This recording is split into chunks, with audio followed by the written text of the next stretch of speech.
भगवद गीता प्रथम अध्याय प्रथम श्लोक। कुरुक्षेत्र के युद्ध स्थल में सैन्य निरीक्षण।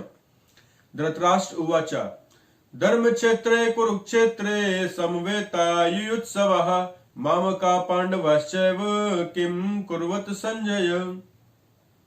धर्म क्षेत्रे कुरुक्षेत्रे समवेतायुत्सवः मामका पांडवश्चैव किं कुर्वत संजय। धर्म क्षेत्रे कुरुक्षेत्रे समवेतायुत्सवः मामका पांडवश्चैव किं कुर्वत संजय। धृतराष्ट्र ने कहा, हे संजय, धर्म भूमि कुरुक्षेत्र में युद्ध लड़ने की इच्छा से एकत्रित हुए मेरे तथा पांडवों के पुत्रों ने क्या किया। तात्पर्य भक्तिवेदांत स्वामी श्रील प्रभुपाद के द्वारा भगवद गीता एक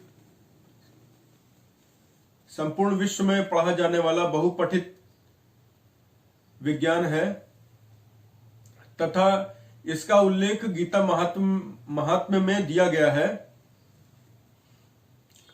इसमें यह भी उल्लेख दिया गया है कि एक साधक को यह चाहिए कि वह कृष्ण भक्त के निर्देशन में रहकर बिना स्वार्थ प्रेरित व्याख्याओं के इसे समझने का प्रयास करे।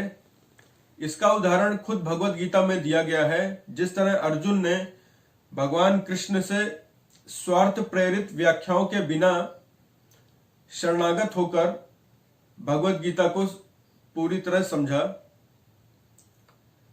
तथा गीता का महात्म्य इसलिए भी सबसे ज्यादा है कि यदि कोई साधक गुरु शिष्य परंपरा के माध्यम से भगवद गीता को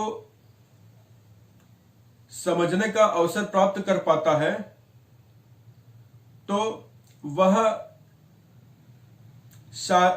विश्व में सारे शास्त्रों के अध्ययन को पीछे छोड़ सकता है, क्योंकि भगवद गीता में ऐसी बातें लिखी हैं जो विश्व के अन्य सारे शास्त्रों में दी गई हैं, तथा अन्य अनेक ऐसी बातें भी कही गई हैं भगवान कृष्ण के मुख कमल से जो अन्य किसी भी विश्व के शास्त्र में नहीं मिलती हैं।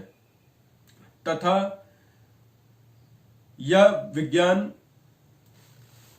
भगवान श्री कृष्ण के मुख कमल की ही वाणी है, इसलिए यह पूर्ण रूपेण आस्तिक विज्ञान है। भगवद गीता की रूपरेखा महाभारत में धृतराष्ट्र तथा संजय के वार्तालाप से तैयार होती है। इसकी पृष्ठभूमि संजय तथा धृतराष्ट्र के वार्तालाप से प्रारंभ होती है। धृतराष्ट्र ने संजय को इस तरह संबोधित करते हुए कहा कि मेरे कुरुपुत्र तथा पांडु के पुत्र, क्योंकि धृतराष्ट्र नहीं चाहता था कि धर्मभूमि कुरुक्षेत्र में मेरे पुत्र अर्थात कुरु के पुत्र पांडवों के पुत्र से कुछ भी समझौता करें।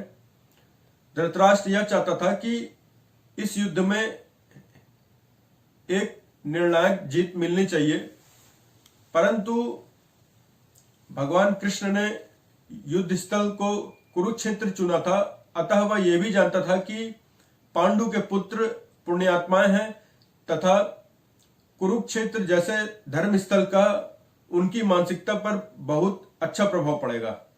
इसलिए धृतराष्ट्र अपने पुत्रों की जीत के लिए संशय में था। इसी संशय को दूर करने के लिए उसने संजय से यह पूछा कि मेरे पुत्रों तथा पांडु के पुत्रों ने क्या कहा। कुरुक्षेत्र वास्तव में एक धर्मस्थल है, क्योंकि इसकी महत्ता अन्य शास्त्रों में, अन्य पुराणों में कही गई है, तथा वैदिक सभ्यता में यह देवताओं के लिए भी बहुत ही पुण्य भूमि मानी गई है।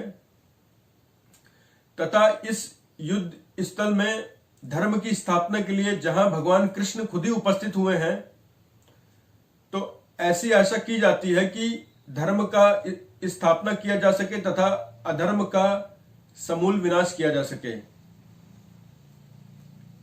भगवान कृष्ण ने अर्जुन के माध्यम से, जो कि खुद उस समय इस लोक में उपस्थित थे, मानव समाज के कल्याण के लिए इस भगवत गीता का ज्ञान अर्जुन को दिया। तथा जिस तरह धान के खेतों से अवांछित पौधे उखाड़ के फेंक दिए जाते हैं, उसी तरह ऐसी आशा किया जाता है जहां धर्म के पिता श्री कृष्ण उपस्थित हो तो दुर्योधन आदि सारे कौरवों को कुरुक्षेत्र नामक खेत से सारे अवांछित पौधों को उखाड़ के फेंका जा सके।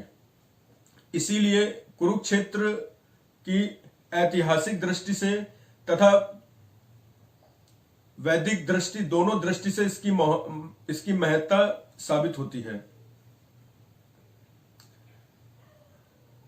संजय ने महर्षि व्यासदेव से वरदान प्राप्त किया था, इसलिए वो कहीं भी उपस्थित होकर अपनी दिव्य दृष्टि से युद्ध का सारा हाल देख सकता था और उसने धृतराष्ट्र का संशय दूर करने के लिए धृतराष्ट्र को सारा हाल सुना दिया। हरे कृष्णा।